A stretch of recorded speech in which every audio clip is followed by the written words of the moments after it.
alabanza al Señor. Quisiera despertar cada mañana, rindiéndole a tus pies mi corazón.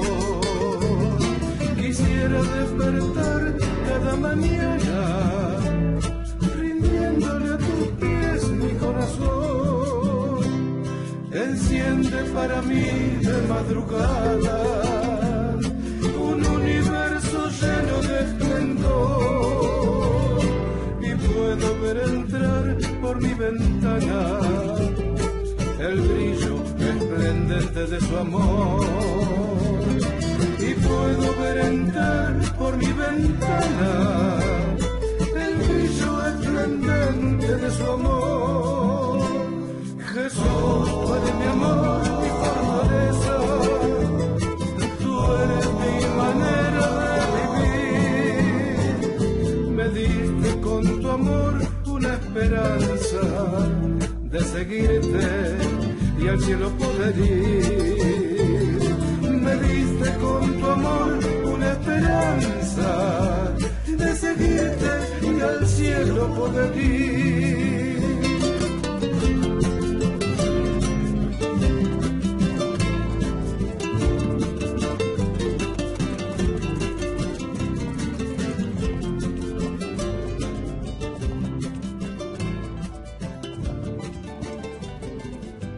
Hola, buenos días. Esto es El Molde. Aquí estamos como todos los viernes, nuevamente con nuestro programa El Molde. Hoy un día especial, porque el programa se va a prolongar unos minutos más, porque tengo una pequeña sorpresa para mostrar. De pronto no va a ser sorpresa para ustedes, pero les va a interesar escuchar, porque es muy importante. Yo prácticamente, como siempre digo, no predico, sino que leo la palabra y doy una pequeña reflexión o mi parecer, que puede ser acertado o no, pero también quiero dar a conocer de dónde soy, de dónde vengo. Y bueno, yo pertenezco a una iglesia donde lo único que interesa en la iglesia es la sana doctrina, donde la palabra se ajusta al molde, donde no se agrega ni se quita, sino que simplemente se explica con palabras claras, acertadas, con palabras de entendimiento, con palabras no rebuscadas, sino que tienen contexto bíblico y tiene aprobación bíblica, no solamente por el hecho de haber estudiado tantos años la palabra, sino por prestarle atención, que cuando uno habla de la palabra de Dios no está hablando de cualquier cosa, está hablando de la palabra de Dios. Es alguien que es más importante que inclusive que nuestra vida misma. Y antes de comenzar con esta sorpresa, quería leerles un pedacito de la escritura y como digo siempre, hacer una pequeña reflexión o introducción para que podamos conocer de qué se trata el tema este. Vamos a leer en el libro de Mateo, en el capítulo 3 de Mateo, a partir del versículo 1 en adelante. Dice así la palabra de Dios: En aquellos días vino Juan el Bautista predicando en el desierto de Judea y diciendo: Arrepentíos, porque el reino de los cielos se ha acercado. Pues este es aquel de quien habló el profeta Isaías cuando dijo: Voz declama en el desierto, preparad el camino del Señor, enderezad sus sendas. Y Juan estaba vestido de pelo de camello y tenía un cinto de cuero alrededor de sus lomos, y su comida era langostas y miel silvestre. Y salían a él Jerusalén y toda Judea y toda la provincia de alrededor del Jordán, y eran bautizados por él en el Jordán, confesando sus pecados. Al ver que muchos de los fariseos, de los saduceos, venían a su bautismo, les decía: generación de víboras, ¿quién os enseñó a huir de la ira venidera? Haced pues frutos dignos de arrepentimiento, y no penséis de decir dentro de vosotros mismos: si Abraham tenemos por padre, porque yo os digo que Dios puede levantar hijos a Abraham aún de estas piedras. Amén. Qué cortante y qué definitivo que es Juan el Bautista. No solamente que predicaba en el desierto, sino que le estaba hablando a aquellos que se decían maestros de la ley, a los fariseos, a los saduceos, que creían que conocían todo y que verdaderamente el profeta les estaba enseñando que no conocían nada.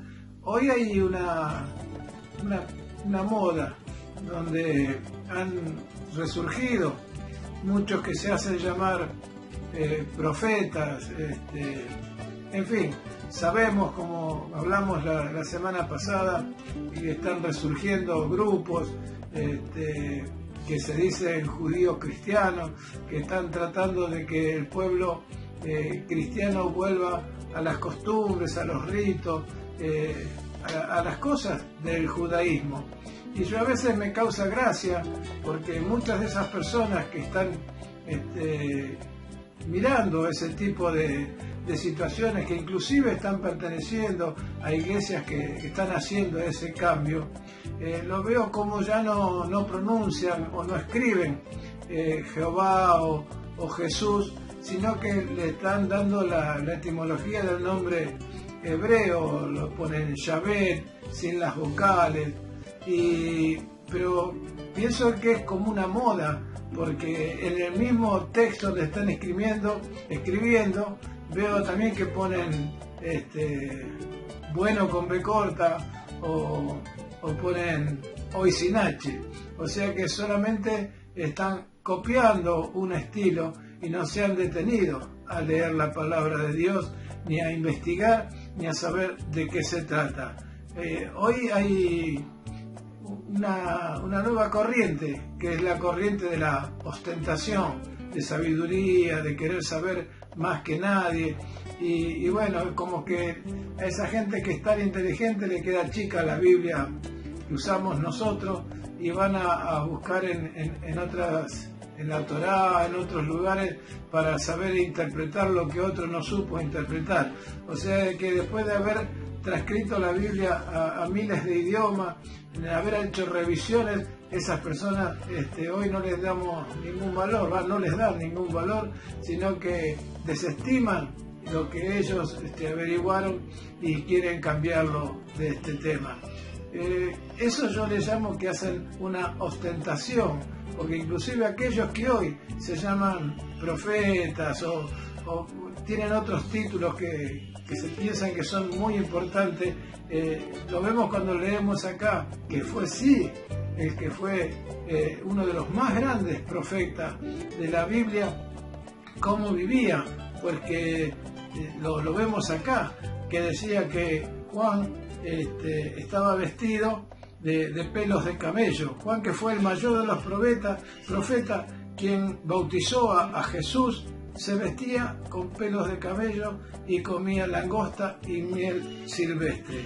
No sea ostentación, no tenía autos lujosos, ni ciudades lujosas, ni cosas lujosas, no, simplemente vivía de lo que naturalmente le proveía Dios. Por eso veo de que hoy todas estas cosas se han vuelto muy superficiales, porque venían a ellos también los fariseos y los saduceos, hasta ellos mismos tomaban el bautismo, porque como ocurre con los superficiales de este tiempo, ¿no? Que los pastores seguramente que se dan cuenta y los conocen, porque aparentemente hay un montón de gente que llegan a la iglesia más por curiosidad que por otra cosa, y bueno, como estos saduceos y estos querían satisfacer su curiosidad, ¿no? Querían experimentar algo novedoso, y Juan lo sabía, por eso le decía generación de víboras, porque sabía que estaban queriendo experimentar algo que no comprendían, que no aceptaban, y solamente lo hacían como algo novedoso que le llamaba la atención. No tenía arraigados en ellos la fe en Cristo, ni estaban esperando la redención. Hoy sucede lo mismo, y los pastores los reconocen. Quedémonos tranquilos que los siervos de Dios saben cuando estos superficiales llegan a la iglesia, ¿no? No nos olvidemos que el primer paso que habría para ese bautismo era el arrepentimiento, o sea, de que ellos lo hacían por una novedad, pero lo que necesitaban era arrepentirse y preparar el camino de aquel que, como dice el mismo profeta, bautizaría con el Espíritu Santo y fuego. Y lo hacían no mostrando ningún un arrepentimiento verdadero, ni tampoco ni un cambio de actitud, y claro, de esa manera, por más que se bautizaran, no había remisión de pecado, porque para tener remisión de pecado había que arrepentirse, que eso es lo que hace el bautismo. Cuando uno toma el bautismo se está arrepintiendo de su vida que ha vivido anteriormente. Entonces, juntamente con el bautismo dice que morimos con Cristo, y a la salida de las aguas resucitamos juntamente con Él. Por eso es ahí que es el verdadero arrepentimiento, y que debemos tomar un cambio de actitud. Y esto también implica de que ¿qué va a suceder? Esto implica que si no se hace con una conciencia de arrepentimiento y de querer cambiar, como dice acá la palabra, dice que vendrá cuando Dios viene a levantar a su pueblo, vendrá con el lamentador.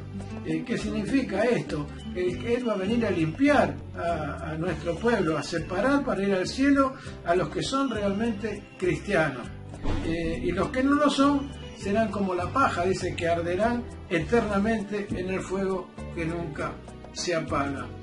Y qué triste, ¿no? Sería tener una ostentación de ser cristiano, ser superficiales, porque van buscando las novedades que ocurren para poder experimentar nuevas cosas, y qué triste es que cuando llega a la meta, como dice la palabra de Dios, sean aventados y que puedan separarse del verdadero pueblo, y más tarde serán quemados, como dice la palabra acá, en el fuego que nunca se apaga. Qué triste es no entender la palabra de Dios y saber que la Escritura de Dios es para guiarnos por esta vida. La Escritura de Dios es para que podamos ser fieles, para saber cuál es la voluntad de Dios. A Dios no se le puede mentir. Vamos a ver en este espacio que hoy se va a prolongar, yo lo tomé así, e inclusive como el título dice, la vista de los tres sí. Es una predicación que hizo mi pastor el domingo próximo pasado, y la he escuchado varias veces y me di cuenta con qué rectitud que hay en la palabra, qué respeto que hay por la palabra, y simplemente sin agregar nada que esté fuera de la palabra y del contexto de la palabra, nos explicaba cómo, siendo Jesucristo el Hijo de Dios, tenía una conversación con los saduceos, tenía una discusión en el templo, y les hablaba y le hacía entender la verdad. La verdad, porque la verdad es Cristo, lo demás era mentira. Y ellos mentían descaradamente, y Dios no le ponía ni les gritaba, ni les retaba, ni les insultaba, ni les hablaba con voz fuerte, ni hacía ademanes, solamente les imponía lo que ellos mismos decían, se los comparaba en el contexto de la palabra de Dios y uno a uno lo fue avergonzando. Y nos explicó de una manera muy, pero muy especial ese tema de la Escritura, donde podemos ver a Dios como nuestro Padre, donde podemos ver que la Escritura de por sí sola contesta todas las preguntas. Y Jesucristo, sin utilizar nada fuera de contexto, sin utilizar nada de su vida en particular, simplemente con la Escritura fue completando y respondiendo cada pregunta, y les quitó toda posibilidad de poder redarguirle de algo. Bueno, ahora vamos a escuchar un tema musical y bueno, y a continuación, si es que nos queda un poquito de tiempo, vamos a hacer una pequeña introducción para luego escuchar con atención esta prédica de mi pastor. Hermano, toma el arado, trabajemos sin cesar. En la viña hay buena tierra, cantando y orando, Dios bendecirá. Predicando buenas nuevas, con gozo en el corazón, iremos por todas partes, llevando el mensaje de la salvación.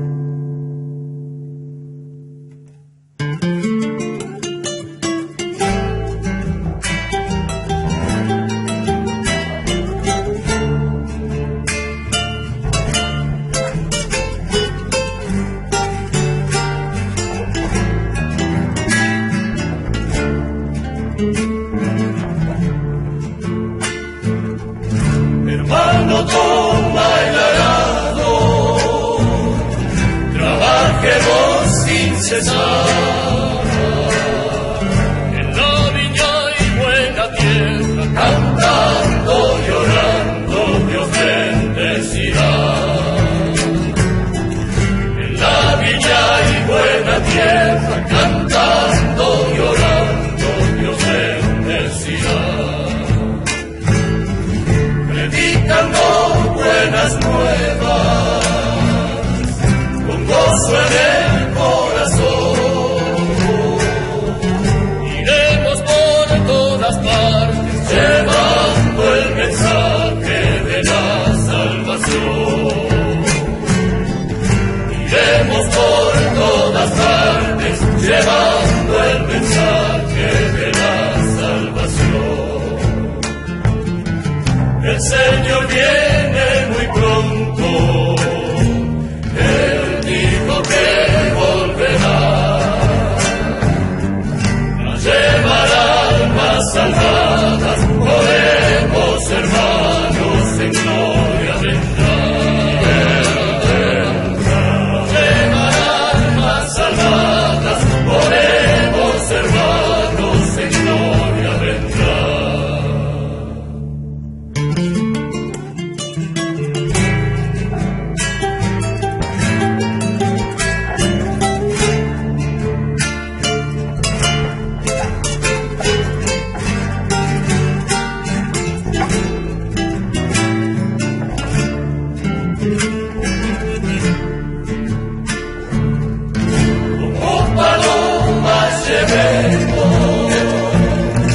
El mensaje celestial desde su santa morada, el Dios de los cielos nos bendecirá. Desde su santa morada, el Dios de los cielos nos bendecirá. Levantemos nuestras manos, alabemos al Señor. Fiel es Él en su palabra, regreso muy pronto, dijo el Salvador. Fiel es Él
Vamos a leer la palabra del Señor en esta noche y abrimos nuestras Biblias en el Evangelio según San Juan, en el capítulo 8, y leemos los versículos del 31 hasta el 36.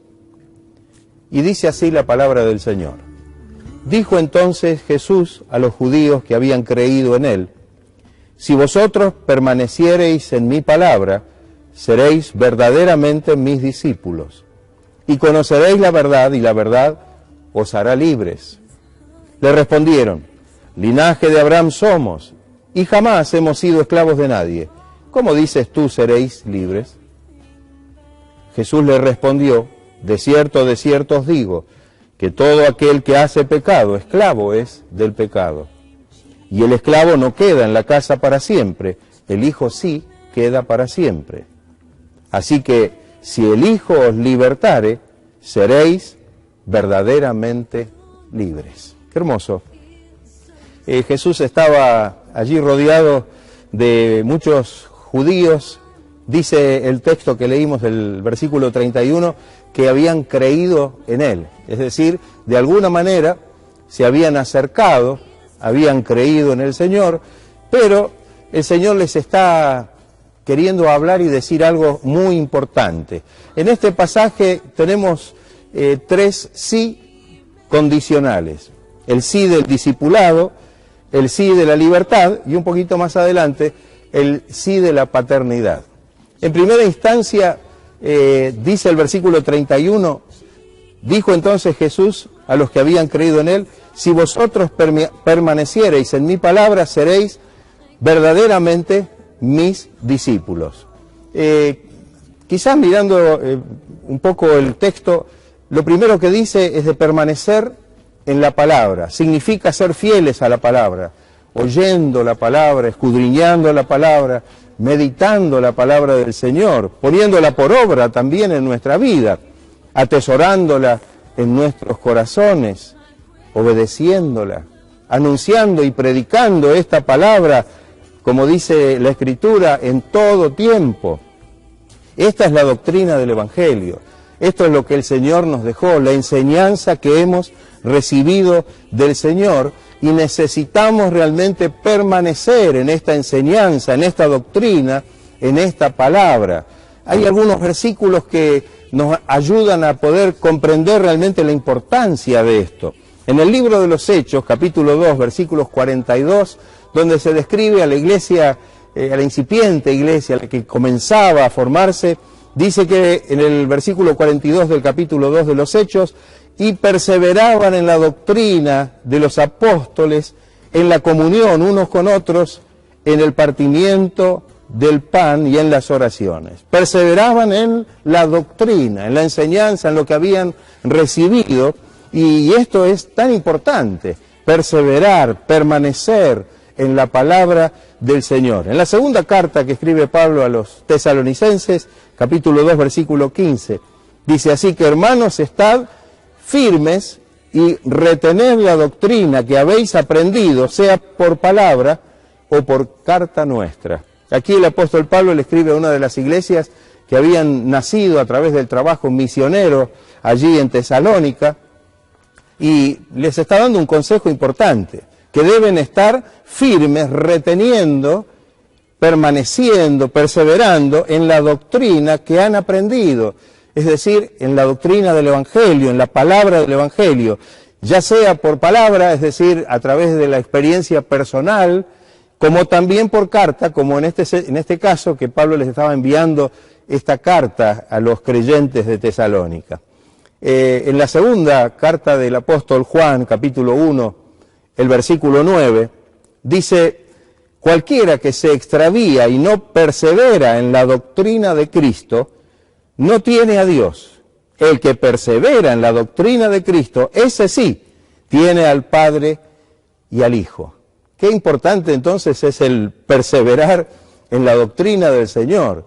La Biblia habla mucho acerca, especialmente en el Nuevo Testamento, de poder permanecer, perseverar, estar firmes en la palabra, en la doctrina, en las enseñanzas, y que podamos realmente tomar este consejo. Este sí del discipulado tiene mucho que ver con el retener, recibir esta palabra que es la palabra de Dios, atesorarla en nuestros corazones, poder realmente ponerla por obra en nuestra vida y dejar que la palabra obre con poder en nosotros y permanecer firmes en la palabra del Señor. Y dice, la segunda cosa que quiero resaltar en este versículo 31, dice, conoceréis la verdad y conoceréis la verdad. Saben que la verdad, cuando miramos la palabra de Dios y hablamos de la verdad, qué importante, ¿no? Qué importante es la verdad y el concepto de la verdad y qué amplio es el concepto de la verdad desde el punto de vista bíblico. En el Evangelio de Juan, capítulo 7, versículo 17, en esa hermosa oración que Jesús hace por sus discípulos en el contexto de la última cena con ellos, dice en un momento el Señor, santifícalos en tu verdad, tu palabra es verdad. La palabra de Dios es verdad. Y esto es algo maravilloso, ¿no? Que podamos comprender que realmente la palabra de Dios es la palabra verdadera. El versículo 32 del pasaje dice, y conoceréis la verdad, conoceremos la verdad de Dios. Efesios capítulo 1, versículo 13, dice algo muy hermoso. En Él, en Cristo, también vosotros, habiendo oído la palabra de verdad, el evangelio de vuestra salvación, y habiendo creído en Él, fuisteis sellados con el Espíritu Santo de la promesa. ¡Qué hermoso! Esto lo está escribiendo Pablo cuando le escribe a la iglesia de Éfeso, allí en Asia Menor, y le dice esto que es hermosísimo, ¿no? En Cristo también ustedes, habiendo oído el Evangelio, la palabra de verdad, la palabra de salvación, y habiendo creído en el Señor, fueron sellados con el Espíritu Santo de la promesa. Cuando Pablo le escribe a su discípulo, a su hijo en la fe, a Timoteo, en la segunda carta, capítulo 2, versículo 15, le dice algo que es tan importante para todos los que conocemos al Señor y estamos sirviendo al Señor. Le dice, procura con diligencia presentarte a Dios aprobado, como obrero que no tiene de qué avergonzarse, que usa bien la palabra de verdad. Fíjense la importancia, ¿no? El Señor, como dijimos al principio, la palabra no solo la recibimos, la leemos, la escuchamos, la atesoramos, la guardamos, sino también debemos usarla, debemos predicar la palabra del Señor. Pablo le había aconsejado a Timoteo que predique la palabra a tiempo y fuera de tiempo, en todo momento.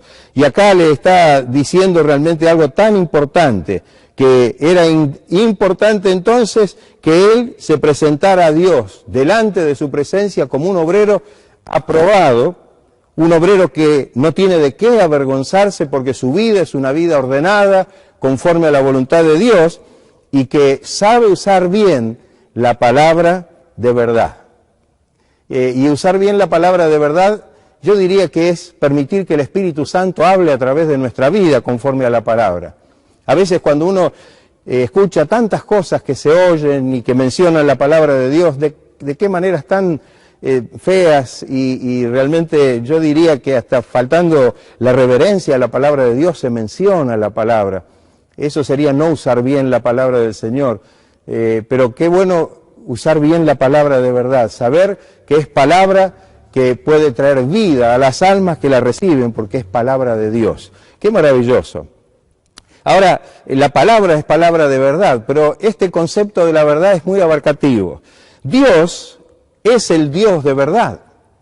En la Biblia se lo menciona a Dios como el Dios de verdad. En Isaías capítulo 65, en el verso 16, dice, el que se bendijere en la tierra, en el Dios de verdad se bendecirá, y el que jurare en la tierra, por el Dios de verdad jurará. Dios es el Dios de verdad, Dios es veraz.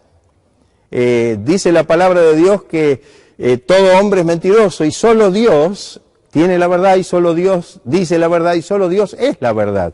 Y esto es algo tan importante. El enemigo, el diablo, dice la Biblia, que muy lejos de la verdad es el padre de la mentira, de todo engaño. Cuando habla mentira dice, de suyo habla.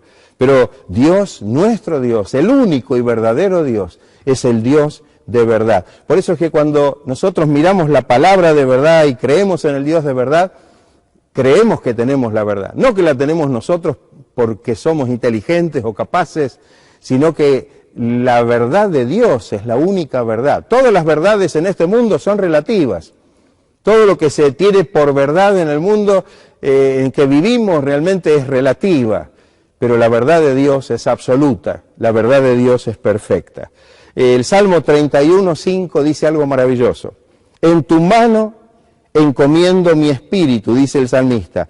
Tú me has redimido, oh Jehová, Dios de verdad. Qué hermoso que puede el salmista realmente abrir su corazón y declarar que realmente está recibiendo esta redención, esta bendición maravillosa de vida a través de este Dios de verdad. Otra mención que podemos hacer es que Cristo es la verdad. Jesucristo allí en San Juan 14:6, en ese versículo tan conocido por todos, dice, yo soy el camino y la verdad y la vida, y nadie viene al Padre sino por mí. Fíjense ustedes qué importante esto, ¿no? Él es el camino, Él es la verdad y Él es la vida.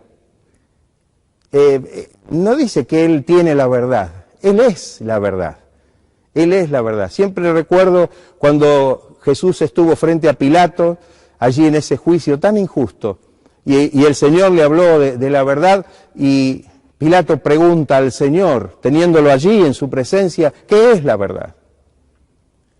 ¿Qué es la verdad? Y tendría que haber preguntado quién es la verdad, porque Jesucristo, aquel a quien tenía delante suyo, era la personificación de la verdad. Qué importante para nosotros considerar esto, y que realmente creyendo esto y dependiendo de la gracia del Señor en nuestra vida, jamás vamos a errar el camino, sino que vamos a andar justamente conociendo la verdad y en el camino de la verdad.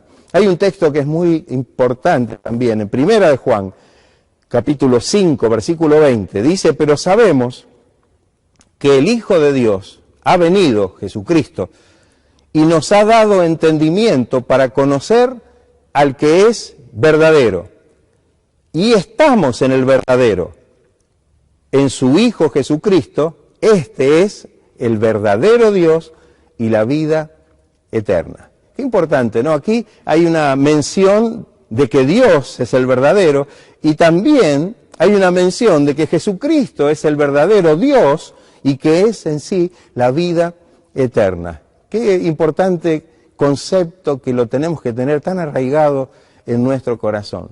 Yo siempre digo que cuando no conocía a Dios, no conocía el Evangelio, tuve una vida de búsqueda, pero cuando encontré al Señor, cuando encontré la palabra de Dios, Jesucristo se reveló en mi vida a través de su palabra, por medio de su Espíritu, yo siempre digo lo mismo, ahí se acabó la búsqueda, porque encontré la verdad, encontré la bendición de Dios y esa verdad absoluta que realmente nos hace tener plena confianza en Él.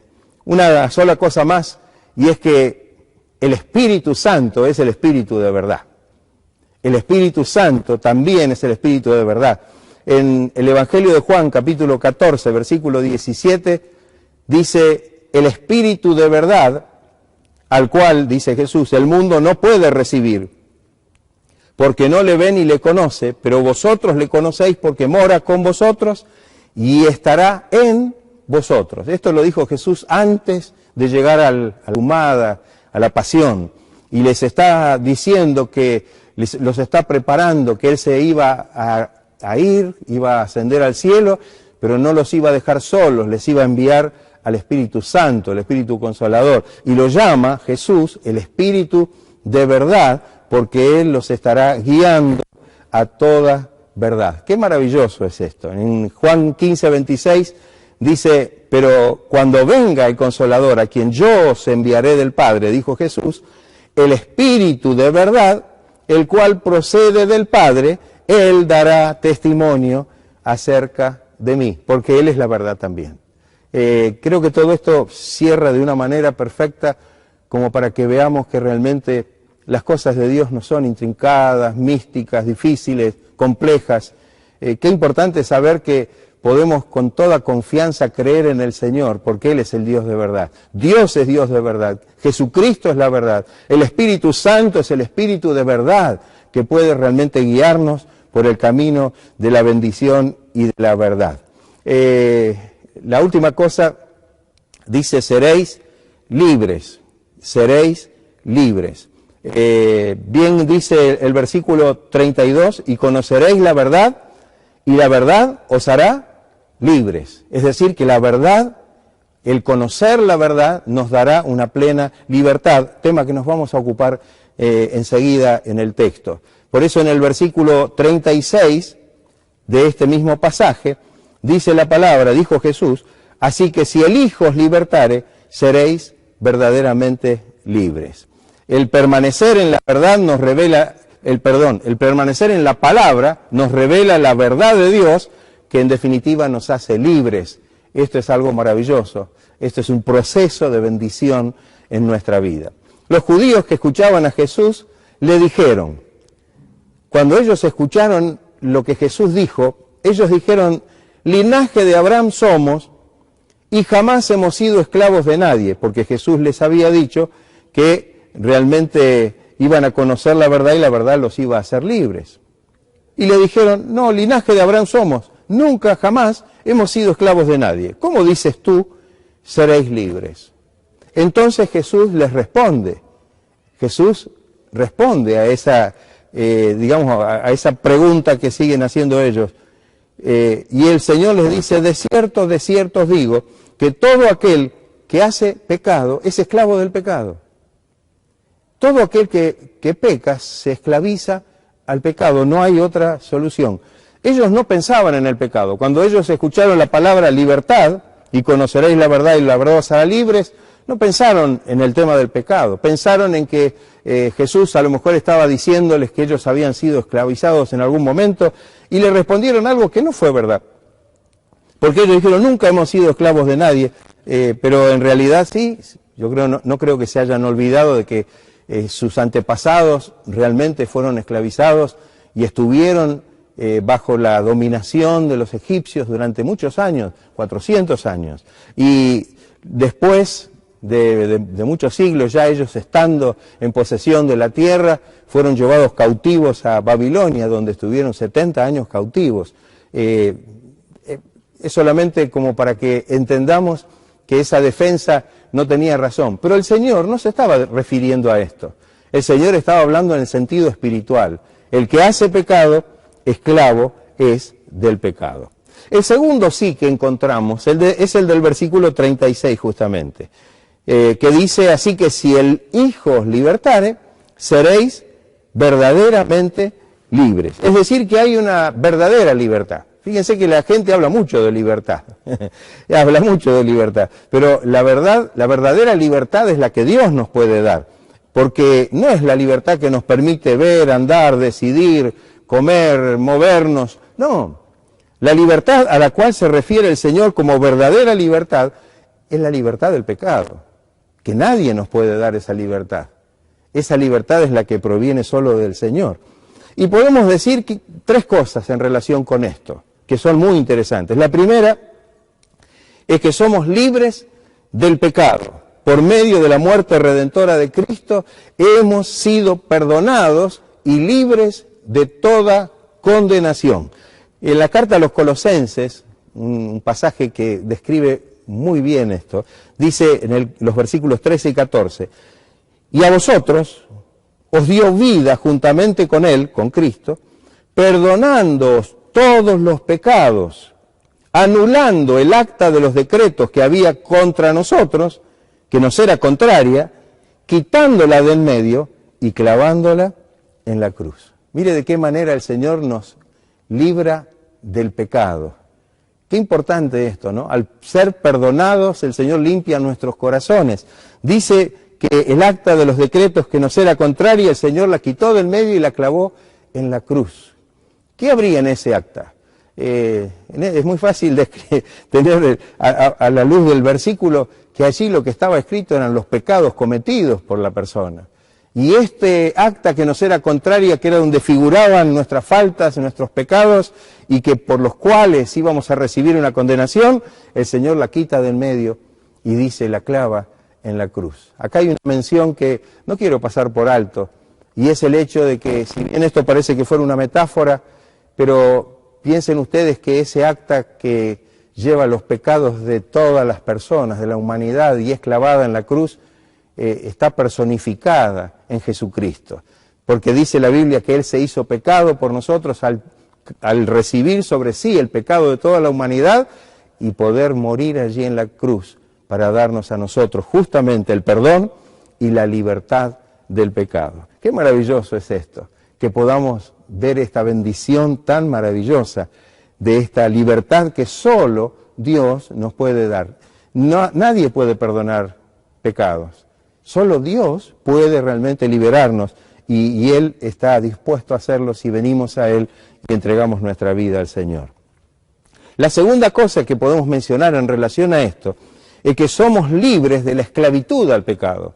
No solamente estamos en el pecado y eso nos va a traer una condenación, sino que en realidad estamos esclavos y si estamos esclavizados no nos podemos librar. El único que puede romper esa atadura, esas cadenas de esclavitud al pecado, es el Señor. Él es el que rompió esa cadena y esas cadenas que nos ataban y nos ha dado esa maravillosa libertad. Ahí en la carta a los Romanos, en el capítulo 6, hay 2 versículos que dicen, porque cuando erais esclavos del pecado, erais libres acerca de la justicia.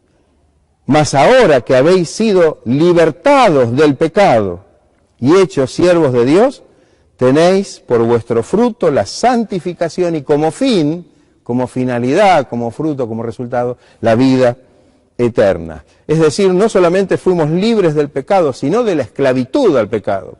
Ese pecado que nos esclavizaba y que no nos permitía hacer lo bueno, no nos permitía salir de esa miserable situación, quedó fuera totalmente de nuestra vida. El Señor quitó nuestros pecados, rompió las cadenas que nos ataban y ahora podemos tener una hermosa libertad para la gloria y para la honra del Señor. Y la tercera cosa que podemos decir al respecto es que somos libres de la consecuencia del pecado. Ahí hay un texto en Romanos en el mismo capítulo 6, versículo 23, muy conocido, pero que define con una corta frase justamente lo que queremos decir. Porque la paga del pecado es muerte. Y esto es tan importante. Esta es la consecuencia. Y de esto nos libró el Señor. De esto nos libró el Señor. Porque la paga del pecado es muerte. Siempre el pecado conduce a la muerte. Y cuando hablamos de muerte no estamos hablando de muerte física. Estamos hablando de la muerte espiritual, que es la eterna separación del alma de Dios.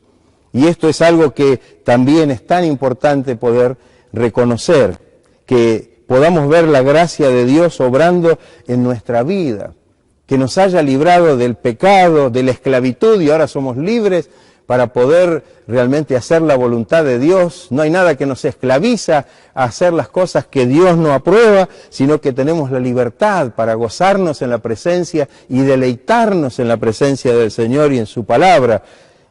Y somos libres de la condenación, de las consecuencias terribles, que es la muerte. Por eso el apóstol Pablo dice en el capítulo 8 que ahora para los que están en Cristo, no hay ninguna condenación. Somos libres. Ya el Señor nos ha dado esta maravillosa libertad. En los versículos 37 y 38 del pasaje, Jesús les dice a los que estaban alrededor de Él, sé que sois descendientes de Abraham. Ellos le habían dicho, nosotros somos descendientes de Abraham, no hemos sido esclavos de nadie. No había sido muy feliz esa frase, pero ahora después de lo que dice el Señor con respecto a esta libertad, ellos dicen, Jesús les dice, sé que sois hijos de Abraham, sé que sois descendientes de Abraham, pero procuráis matarme, porque mi palabra no haya cabida en vosotros. Dice, yo hablo lo que he visto acerca del Padre, de Dios, y vosotros hacéis lo que habéis visto, lo que habéis oído acerca de vuestro Padre. Jesús está haciendo aquí, o está poniendo en relieve, que Él está hablando del Padre, con mayúsculas, de Dios, y les está diciendo a ellos que esa actitud que ellos están teniendo y ese intento de querer aún matar al Señor, evidentemente era hacer lo que el Padre de ellos quería hacer. Hay algo importante, aquí viene el tercer sí de este pasaje, el sí de la paternidad. Lo que ellos dijeron cuando Jesús les dice esto es algo que el Señor tenía una respuesta muy clara. Le dicen, respondieron y le dijeron, nuestro padre es Abraham. Jesús les dijo, si fueseis hijos de Abraham, las obras de Abraham haríais. Abraham fue obediente a Dios. Abraham actuó por fe, obedeciendo la palabra del Señor, y esa fe puesta en acción a través de la obediencia le fue contada por justicia. Pero el Señor le dice, ustedes procuran matarme. Yo he venido de Dios y les estoy hablando la verdad. Les estoy hablando la palabra que Dios me dio para que les diga. Es algo que realmente ellos no podían aceptar. En el versículo 41 Jesús les dice, vosotros hacéis las obras de vuestro padre. Entonces le dijeron, nosotros no somos nacidos de fornicación. Un padre tenemos que es Dios. Ahora dejan la figura, ya primero dejan lo que dijeron al principio, que no habían sido esclavos de nadie. Ahora dejan el argumento de que eran hijos de Abraham, porque aquí el Señor les dice, si fueran hijos de Abraham, pues estarían haciendo las obras de Abraham. Estarían actuando como él actuó, estarían creyendo como él creyó. Pero procuran matarme, me están rechazando. Entonces ahora ellos, digamos, responden de nuevo y dicen, tenemos un padre, no somos hijos de fornicación, y ese padre es, dicen ellos, Dios. El segundo punto, en el versículo 42, Jesús le responde. Jesús les dice, si vuestro Padre fuese Dios, ciertamente me amaríais. Me amaríais, porque yo de Dios he salido y he venido. Pues no he venido de mí mismo, sino que Él me envió. ¿Por qué no entendéis mi lenguaje? Él mismo responde, porque no podéis escuchar mi palabra. No querían escuchar la palabra que Jesús decía, les molestaba, no tenían el corazón abierto para recibir la verdad de Dios en sus vidas, para poder realmente saber que Dios mismo en la persona de Jesucristo estaba trayendo la bendición, la salvación y su reino aquí a la tierra.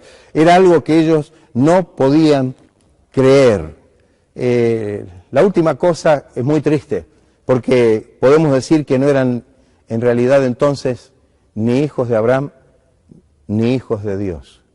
En el versículo 44 Jesús les dice algo que es muy duro, pero lo dijo el Señor, son palabras de Jesús y podemos decirlas. Jesús les dijo, vosotros sois de vuestro padre el diablo, y los deseos de vuestro padre queréis hacer. Él ha sido, hablando del diablo, homicida desde el principio, y no ha permanecido en la verdad, porque no hay verdad en él. Cuando habla mentira, como dijimos hoy, de suyo habla, porque es mentiroso y padre de mentira. Y a mí, dijo Jesús, porque digo la verdad, no me creéis. ¿Quién de vosotros me redarguye del pecado?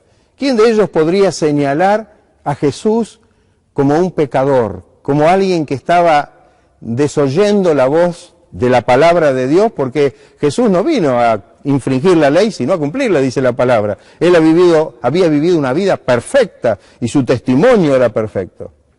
Pues entonces, si digo la verdad, ¿por qué no me creéis? Qué triste la situación.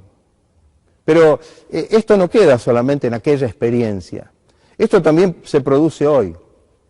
Hay muchas personas que si usted en la calle le pregunta, ¿usted es hijo de Dios? Y le van a decir, sí, ¿cómo no voy a ser hijo de Dios? Pero, ¿cuál es su vida? ¿Cómo está viviendo su vida?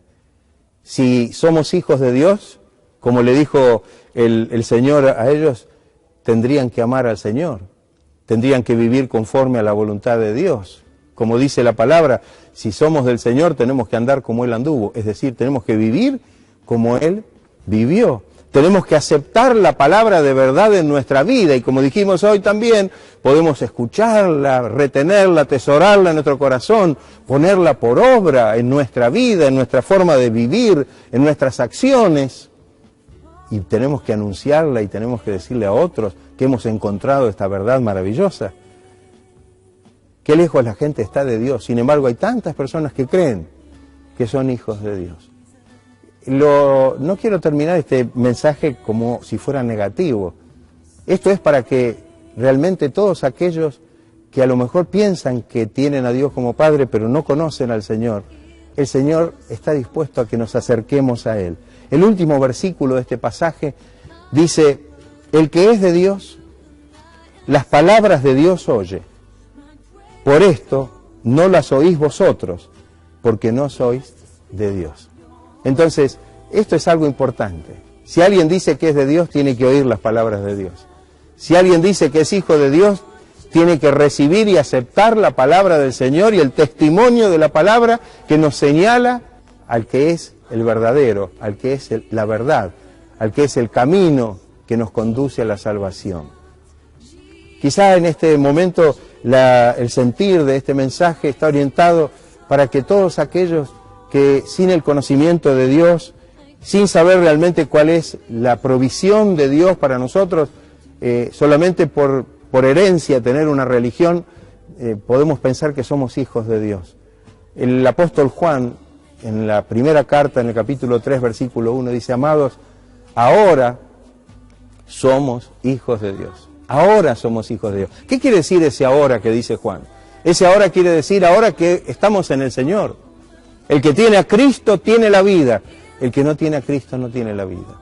El que recibe al Señor y cree en la verdad de Dios a través de su palabra y permite que el Espíritu de verdad obre con poder en su interior, este es hijo de Dios. Este realmente tendrá una vida de bendición, una vida que estará respaldada por el poder, por la gracia, la misericordia y el poder maravilloso del Señor para que podamos caminar, como dice la Biblia, o como dice el apóstol Pablo, de triunfo en triunfo, de victoria en victoria, de poder en poder. Que el Señor nos ayude, que podamos abrir nuestros corazones. El Señor nos habla muy claro a través de su palabra y que en esta noche que hemos recibido este mensaje, abramos nuestros corazones. Que podamos, como dice bien claro la palabra del Señor, realmente creer que si conocemos la verdad nos hace libres. Y si tenemos esta libertad que nos deja totalmente libres de la esclavitud del pecado, ahora podemos vivir para Dios. Ahora podemos vivir llenos de la gracia del Señor y podemos con toda libertad entonces, sí, decirle a nuestro Dios, Padre nuestro que estás en los cielos. Que el Señor nos ayude, que el Señor obre en cada corazón. Que el Espíritu Santo que ha inspirado esta palabra que hemos leído, que es la palabra de Dios, pueda tocar los corazones y que realmente haya muchas personas que hayan recibido este mensaje, que puedan en este momento abrir su vida en la presencia de Dios y poder realmente creer en el Señor con todo su corazón. El Señor le está dando esta oportunidad. Dice la palabra bien claro que Él no quiere que nadie se pierda, sino que todos tengan la oportunidad del arrepentimiento para poder recibir la vida eterna y gloriosa que Él ha traído para cada uno de los que habitamos en esta tierra. Que el Señor esté bendiciendo la palabra, tocando los corazones y que podamos ser renovados. Que el Espíritu Santo, el Espíritu de verdad, pueda darnos esta satisfacción, este gozo, esta seguridad en todo lo que nos enseña la palabra y en todas esas promesas gloriosas que el Señor nos ha hecho y que son fieles y que son verdaderas, como dice la Escritura. Que el Señor los bendiga ricamente.